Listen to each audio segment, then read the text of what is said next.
Dieu et il sort. Dieu dit, qui a assisté à mon conseil? On dit, je connais un homme qui a été ravi au 3e ciel. Qui a été ravi ici au 3e ciel? Qui a eu des révélations qu'un homme ne peut pas expliquer. Il n'a qu'à nous dire.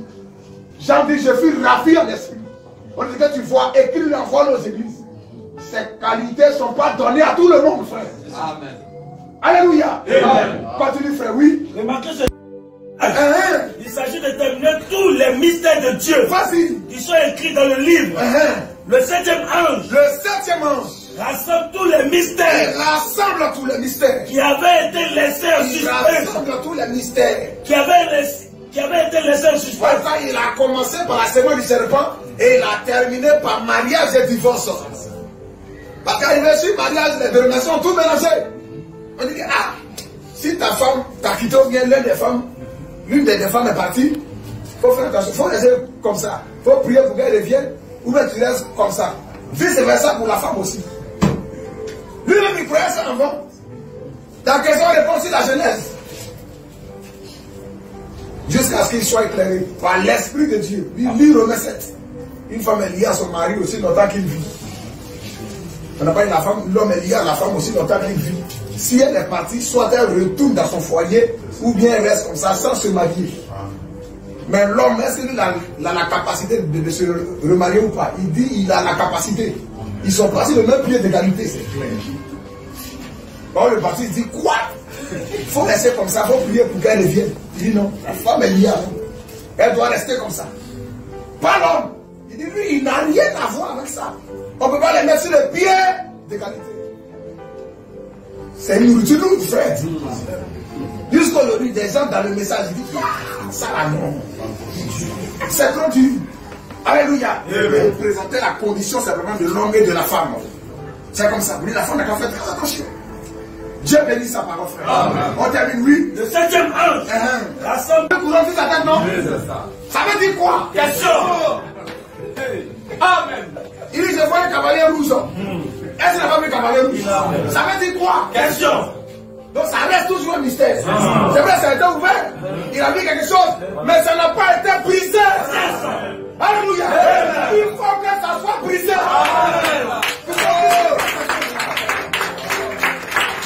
C'est ça un mystère. Continue, frère, oui. Voici ce qu'est un mystère. Voici ce qu'est un mystère. Un mystère est un passage de l'écriture. Est un passage de l'écriture. Une vérité. Une vérité. Qui était cachée précédemment. Qui était cachée précédemment. Et qui est maintenant. Qui est maintenant. Et qui est maintenant. Donc il y a un temps précis où ça doit être révélé. Et qui est maintenant. Divinement révélé. Divinement révélé. Allons-y, frère. Mais où il reste malgré tout. Il reste malgré tout. Un élément surnaturel. Il y a un élément surnaturel. En dépit de la révélation. Continue, frère. Les mystères importants. Les mystères importants. Ainsi que tous les grands mystères. Sa trompette. Pour accomplir le mystère. Les mystères importants dans le mystère qui est Christ. Ainsi que la révélation complète de Jésus-Christ là. Il y a des mystères importants dedans. Et il va donner ce mystère, ça, sa trompette, son message.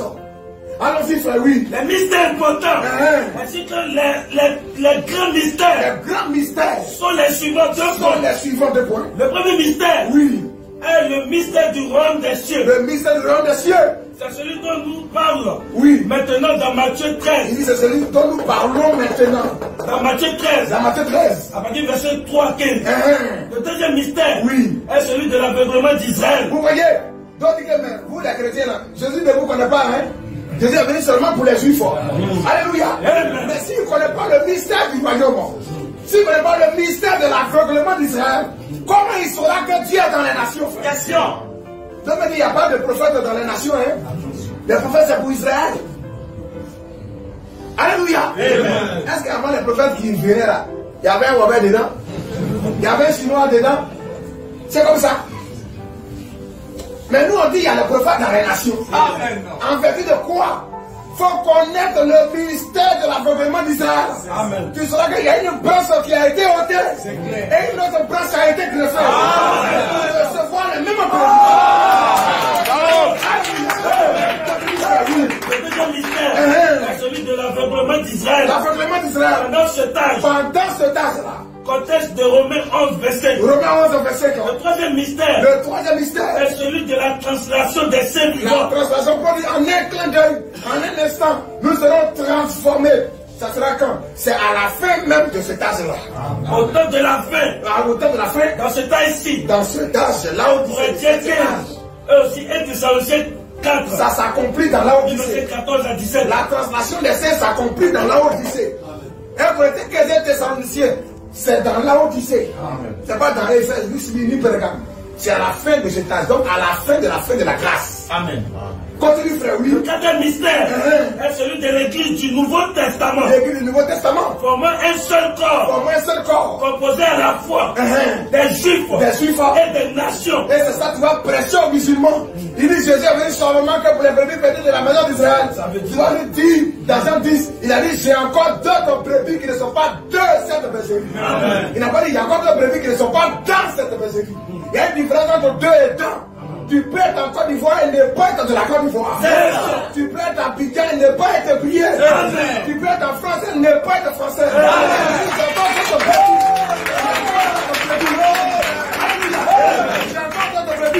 Qui ne sont pas de cette bergerie. Alléluia. Elles ne sont pas dans la bergerie. Alléluia. Elles ne sont pas de la bergerie. Elles doivent venir pour qu'il y ait un seul troupeau. Qui sont ces brebis qui ne sont pas de cette bergerie? Question. Alléluia. Tu ne sais pas que Dieu a fait des promesses à Abraham. Il a fait des promesses aux nations à travers Abraham. C'est là que tu vas lui présenter le mystère de l'Église. Depuis l'Ancien Testament. Concernant juifs et non-juifs qui se rassemblent pour former un seul corps. Et tu vas lui prêter toutes ces prophéties bibliques-là, de l'Ancien Testament. Continue encore, frère. En cinquième mystère, ce sont des vérités qu'on doit vous prêcher, frère. Pour ne pas que le diable puisse vous distraire. Continue, frère, oui. Le cinquième mystère est celui de l'Église. Oui. En tant qu'épouse de Christ. L'Église en tant qu'épouse encore. À partir de ceux-là qui seront enlevés, lavés, sanctifiés entièrement par la parole parfaite. Amen. Continue, frère. Le sixième mystère. Ils vont sortir des interprétations et des traditions. Et seront lavés par la parole, frère. Allons-y. Le sixième mystère. Ici, le grand mystère, oui. Est celui du Christ vivant. Le Christ vivant. Le même hier. Le même hier. Aujourd'hui. Et éternellement. Ils ne savent pas que Jésus-Christ est le même hier aujourd'hui et éternellement. Ils le décident, mais ils ne savent pas. S'ils savent qu'il est le même hier aujourd'hui et éternellement, ce qu'il a fait hier, il doit le faire aujourd'hui. Alléluia. Dieu ne change pas. C'est ça. C'est un message. Jésus-Christ est le même mot. Continue, frère, oui. Le septième mystère est celui de Dieu en Christ. Dieu en Christ. En tant que plénitude de la divinité incarnée. Aucun ne peut prêcher parfaitement, correctement la divinité de Jésus-Christ s'il n'a lu le prophète de Machic. Alléluia. Quelqu'un dit Père, c'est pas un nom, Fils n'est pas un nom. Où tu enlevais ça? Question. Alléluia. Qui t'a dit que Père est un titre? Qui t'a dit que Fils est un titre? Qui a révélé cela? Continue, frère. Le septième mystère. Ne faudrait pas les gens vont vous distraire. Continue, oui. Le septième mystère. Le septième mystère est celui de Dieu en Christ. Dieu en Christ. En tant que plénitude de la divinité incarnée. Les baptistes baptisent au nom du Père, Fils et de l'Esprit. Alors ils savent qu'il y a des mots au nom de Jésus. Il y a un problème. Il faut un prophète pour repositionner les choses. Amen. Continue, frère, oui. Incarné en celui par lequel toute la sagesse divine et toute piété sont restituées à l'homme. Ils ne savent pas qui est Jésus-Christ. Quand il lui demande qui est Jésus, il a Dieu. Il dit qui est Dieu. Il ne sait pas. Il n'est pas enseigné. Son pasteur était foulé. C'est ça. Il ne voit pas clair. Le disciple n'est pas plus que le maître. C'est comme ça. Continue, frère, oui. Le neuvième mystère est celui de l'iniquité. Le mystère de l'iniquité. Écrit dans 2 Thessaloniciens. Tu ne peux pas parler du mystère de l'iniquité sans parler de la venue de l'apostasie dans l'église. Sans parler de l'esprit antichrist. Sans parler maintenant de son incarnation à la fin des temps encore. Sans parler même de la marque de la bête encore. Sans parler encore du nombre de son nom. Tout ça, ça fait partie du mystère de l'iniquité. Amen. Alléluia. Dans le mystère de l'iniquité, il y a la concentration de toutes ces choses-là. C'est là que le cavalier blanc. Qui pourrait dire que le cavalier blanc, c'est le mystère de l'iniquité? La doctrine des Nicolaïtes, c'est le mystère de l'iniquité. Le balamisme, c'est le mystère de l'iniquité. Le cavalier blanc, qui m'a dit même que ce n'est pas 4 cavaliers différents en réalité. Mais c'est le même cavalier sous plusieurs formes. Qui a fait ressortir ces choses? Que c'est lui, le Gélec, le Yazid, le Gazam, la bête pas 4 bêtes, mais la même bête sous 4 différentes métamorphoses. C'est ça, c'est ça. Qui a fait sortir toutes ces révélations? Et les gens pressent ces choses-là, ils ne sont pas de révolution. Où est-ce que vous avez enlevé ces choses? Allez-y, frère, oui. Le 10e mystère est celui des 7 étoiles. Le mystère des 7 étoiles. L'Apocalypse 1:20. Oui. Nous venons d'examiner cela. Les 7 étoiles sont les 7 églises, les 7 messagers, oui. etc. Les 7 messagers, les 7 étoiles. Oui. Le 11e mystère oui. est celui de Babylone. Babylone. La prostituée d'Apocalypse 17:5. Tous ces mystères. Mais après l'église Babylone, c'est l'église catholique. Est-ce que c'est l'église catholique? Comment toi tu as su que c'est catholique? Attention.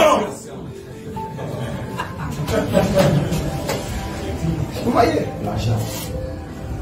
Et les gens disent ici, ces vérités-là, elles viennent se jouer les dépositaires de la doctrine.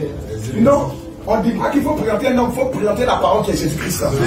Ça, nous le croyons.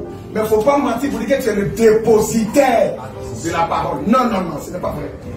Continue, frère, oui. Ce sont ici quelques-uns des mystères. Il y a beaucoup encore, hein? Oui. Que cet homme doit dévoiler.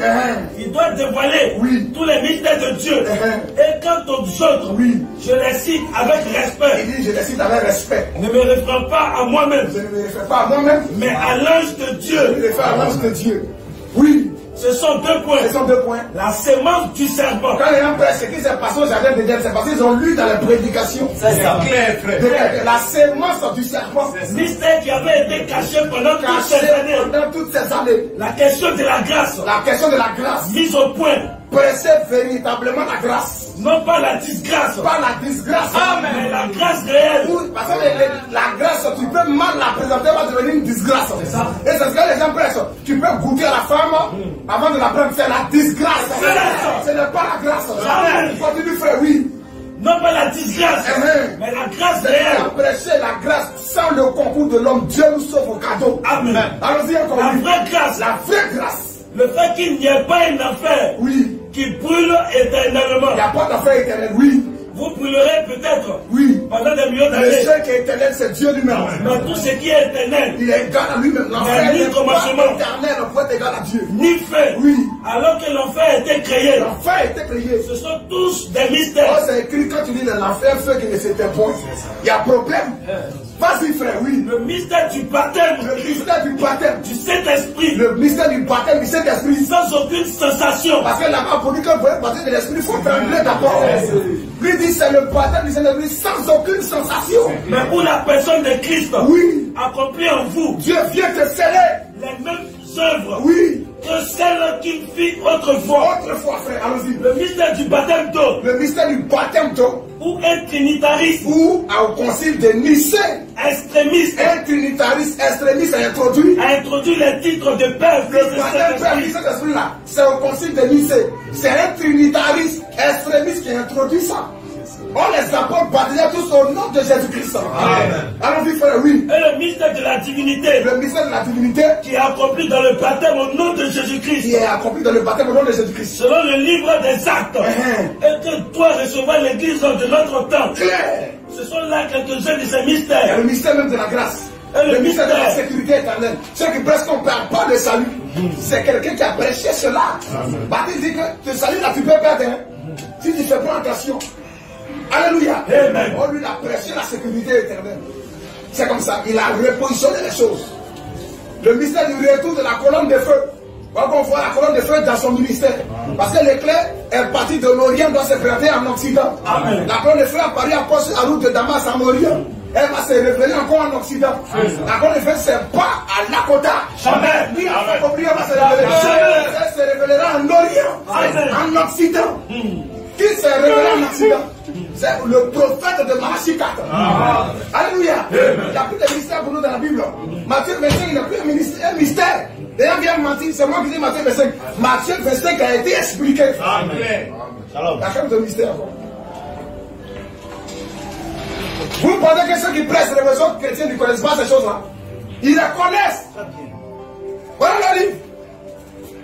Purification du papier intégré. Ça, c'est le livre original. Pour ceux qui sont intéressés, on va vous distribuer ce livre. Venez, vous allez photocopier. Et vous allez prendre. Voilà le livre ici. Purification du papier intérieur, à bas le brahmanisme. Avec épée. C'est écrit ici. Révérend. Qui? Révérend Jobert Agodio. C'est 1000 ans. 3 fois 12 pour un ministère de Jobert Agodio pour homme. On va voir quelque chose. Qui vous a dit qu'ils ne connaissent pas cette vérité là? Dans le sommet là. Similitude entre Jean-Baptiste et William Branham. Page 15. On va lire ensemble. Vous aimez la vérité, frère? Amen. Page 45. Page 45. Voilà ça ici. Page 45. C'est là où on va terminer. Pour dire que ces personnes connaissent la vérité. Mais ils ont décidé de bâtir leur organisation, leur dénomination, dénommée EMSA. Alléluia. Nous ne participerons jamais à ces choses-là. Lui qui quitte la parole, nous le quittons, frère. Nous on reste toujours dans la parole. Amen. Vas-y, frère. Oui. Similitude entre Jean-Baptiste et William Branham. Allons-y. Rapidement, frère. C'est là où on va terminer. A priori, oui, je voudrais que l'on sache que Jean, révérend Zebalagotio, il dit je voudrais que l'on sache, oui, que Jean, mais on a été enseigné dans ces choses-là, et Branham, alléluia, amen. On a connu ces choses-là, et on va nous distraire aujourd'hui, que son temps est passé, donc le message est passé, c'est quand le temps qui est là, non, on n'a pas de problème quand il dit son temps est passé, tu es libre de dire ce que tu veux, mais tu vas nous montrer le temps prophétique dans lequel on est. Et le message aussi dans lequel on est. S'il y a un temps passé que le message est passé, on est dans quel temps?